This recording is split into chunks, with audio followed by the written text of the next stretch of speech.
What's happening, Hardscapers? Today we've got a big announcement. We've got the How to Hardscape Headquarters software we re-rolled out for members, along with our Hardscape installation training videos there. But today we're gonna dive right into it, and stay tuned to the end because we do have our locked in pricing offer with that. So let's get into this.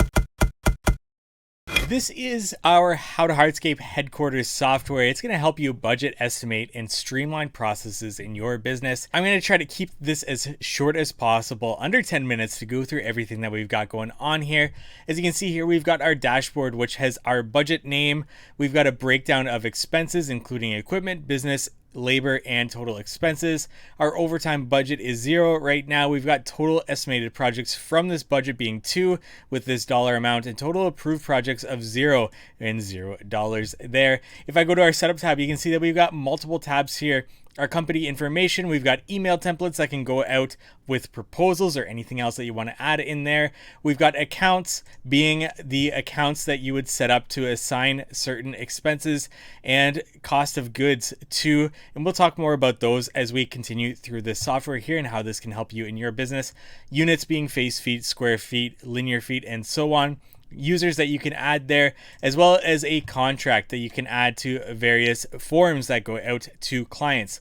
So as you can see here, I threw in a bunch of terms and conditions there, and I've chosen that this is going to go out with every proposal that goes out.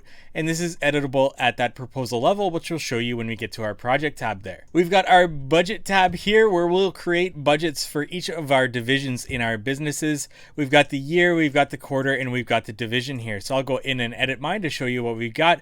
We'll go to the business operations tab, and this is where we set the amount of time that we have in our season to recoup our costs. So we have our weeks, we've got our days, we've got our working hours per day, and we've got a total result of 1,600 hours with one crew here that we're going to recoup our costs with. We go to our equipment tab. You can see I threw in a bunch of equipments there.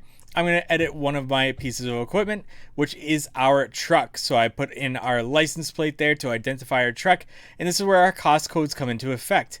So I'm going to choose a cost code to track this vehicle and what we are spending with this vehicle. So we have 4,100 vehicles being the cost code, and the cost type being our truck here.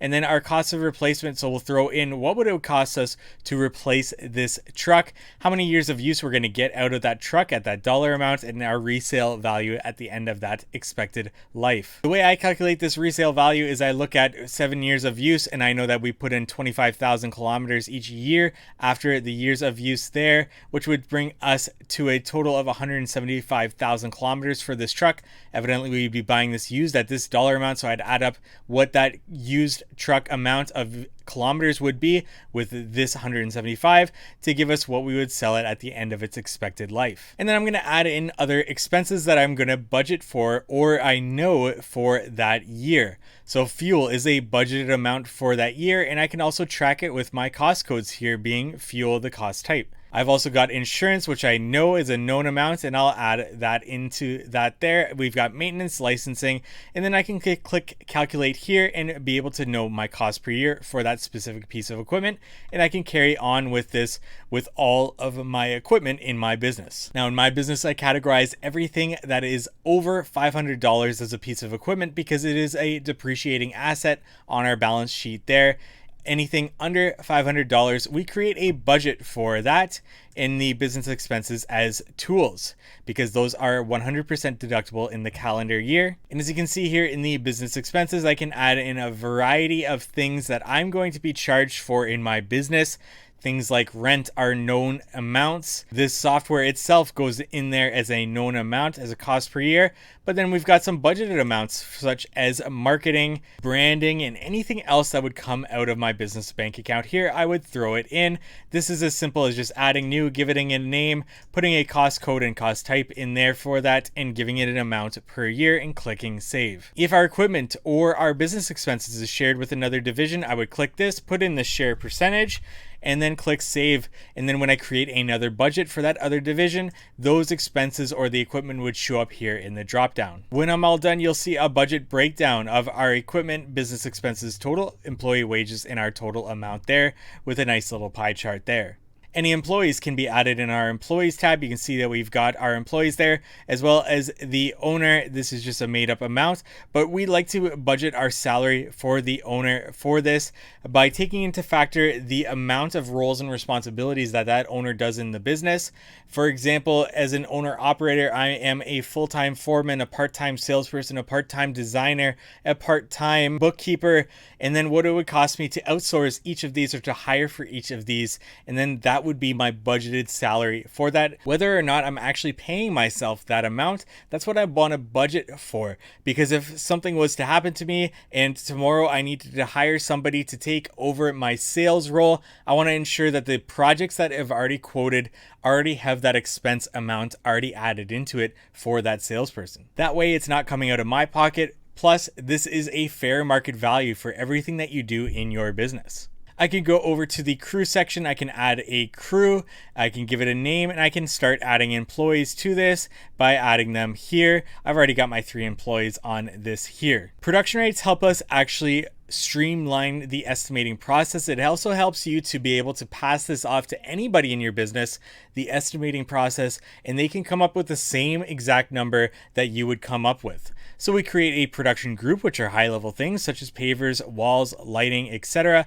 And then we break down each of those aspects, those production groups, into a variety of sub-productions, such as pavers have excavation, base preparation, screeding, laying, edge restraint, jointing compound, and cleanup. And then from each of those sub-productions, we're going to have multiple different types of production rates. For example, pavers, excavation, we have a production rate of this description with 100 square feet being 1.5 man hours. We do this by breaking our production rates into the location, the backyard, the type of project, the patio, the excavation depth, and the access that we have on that excavation, and then the distance from the curb to the backyard. We have small, medium, and long. So you can see we have the same sub-production between these two. So if we look at the difference between this and this one has no access. So you can see that we actually have more man hours dedicated to that excavation than we would if we had 36-inch access. So these man hours could be one person at 1.5 man hours or 3 people at 0.5 man hours. You can see we've also got a breakdown for base preparation, and I could continue through all of these to show you that we've got production rates for screeding, base prep, laying, edge restraint, jointing compound, and so on there. That's going to help us quote these projects. But if we don't have our actual production rates, what we can do is actually create an hourly amount for each of these steps in the process. This is going to give it a 1-to-1 ratio. So when I'm quoting the excavation of this paver project, I can put in 100 hours and get 100 hours back. And I'll show you that actually at the project level, how that actually works. Our material catalog actually helps us to add materials into our catalog so we can quote using them. The categories are high level things such as pavers, walls, etc. As you can see, I only threw in one material category in this test account for now. Our materials then be added to the certain category name. And then our material groups, we can add certain templates such as walls, pavers, etc. to then add categories to those so those show up on our project level. For example, if I'm quoting a paver project, I want everything from aggregates, geotextile, geogrid, pavers, jointing compound, edge restraint to all show up on that project when I'm quoting it. That way, using those material categories, I can choose a drop down for each of those materials. Our CRM allows you to add clients and also vendors to the CRM so that you can go ahead and begin quoting from those certain clients and vendors. So I'm going to go ahead and run you through an actual project. As you can see, I'll just go ahead and edit mine here. I can choose a client. I can give them a who prepared this based on one of my employees and choose a budget to be able to quote this from. I'm going to go to my labor time tab. As you can see, we've already added myself in there for this project, and we've already added a couple of different work areas. I'm going to add another work area here. I'm going to call this patio 2. and I'm going to give this a cost code of Hardscape, and I'm going to do this as a labor, as this is our labor field. And then our production rate is going to be based on pavers. So as you can see, when I choose pavers, all of our sub productions show up for pavers, and then I can start choosing the actual method to go about this. So I'm going to choose backyard patio access, and this paver patio is going to be 1,000 square feet, and we've got 15 hours for that excavation, and I can continue through all of these to be able to give me a total amount of hours based on this amount. Now, if we do not have the actual production rates for each of these, we can change this to hourly based on what we put there. Choose hourly, and I'm going to say that this patio is actually going to take me 100 hours from start to finish. I'm going to click save there, and that is going to update with our patio 2 there. As you can see, we also have an efficiency rating here. This allows us to take into factor our preparation from the shop to the job site if we're punching in before we get to the job site, as well as our cleanup and drive back to the shop, breaks and lunch, and then the amount of hours per day that we're working to give us an efficiency factor of 87.5, so that we can mark up these total hours to take into factor there. We can add employees or add crews to this project. When I choose my crew, you can see those crew members show up, and I can save them to this project. I'm going to add a cost of sale item. As you can see, we've already got patio wall in there. Those are different work areas from our labor time tab. As you can see, patio wall. We just need to add more to patio 2. I'm just going to go into patio and show you what we've got here, because we only have one material in this test account right now. So if I choose adhesive, you can see that we've got our material, we've got the units, we can change the amount there. We already have a markup based on our actual material catalog, and those are our materials there. As you can see, we can get to our estimate. We can add a labor burden percentage. We can add a total profit that we want on this project to give a total breakdown of what this is going to cost. We have a note section that we can add notes and attachments to if there's any designs that we want to attach to this. We have a material order form here. We can generate automated purchase orders. What this is going to do is, if we have multiple cost of sale items that are purchased from various vendors, for example, if we purchase our pavers from one vendor and our aggregates from another vendor and our softscape materials from another vendor, so we've got 3 vendors there, and we've got all of those cost of sale items in this. When we generate automated purchase orders, it's actually going to create 3 different purchase orders for that. One for the hardscape materials for that vendor, one for the softscape materials for that vendor, and then one for the aggregates for that vendor, so that you can automatically just send those off to those vendors. In this example, we've only got one material in there, and we can send that off to our vendors there. And then we get to our actual proposal, which you can see we've created multiple in this test account for this project, but we can create a proposal for our client. So as you can see, I just threw in my name there for this client, and then we have our breakdowns of the materials that are going to be for each of those work areas. If we want, we can add job specific notes to this actual work area as well as this work area, and we can actually send that off to the client.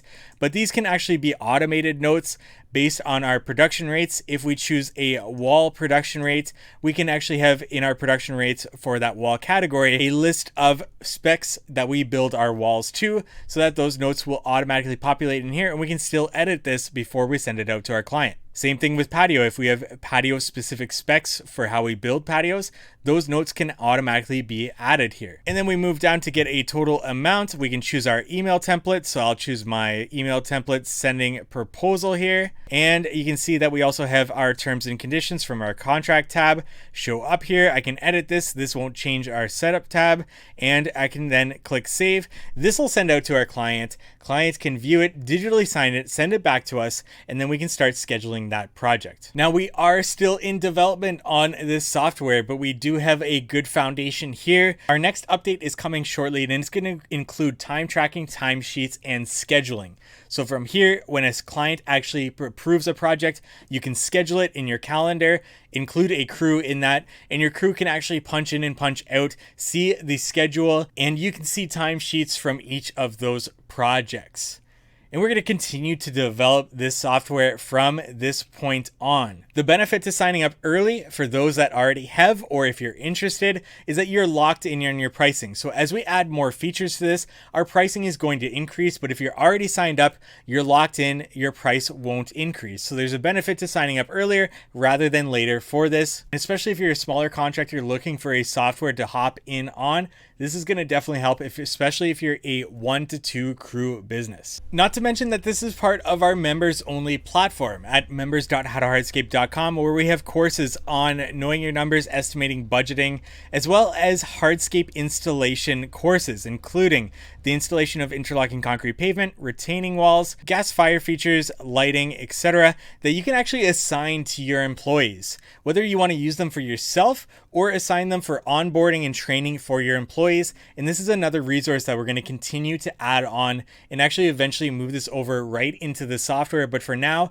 members have access to the software as well as to these courses. We're also going to do monthly meetings with members and software users to ensure that we are serving what they are looking for, especially with updates and taking user feedback there. If this interests you, you can go to the members.howtohardscape website and learn more about this here. You can also book a call with me by clicking schedule a demo. This will take you to a Calendly link where you can actually see my schedule and actually schedule a demo with me one-on-one there to run you through what I just ran you through with that software and to talk more about the members.howtohardscape.com website and everything else that we've got planned for that.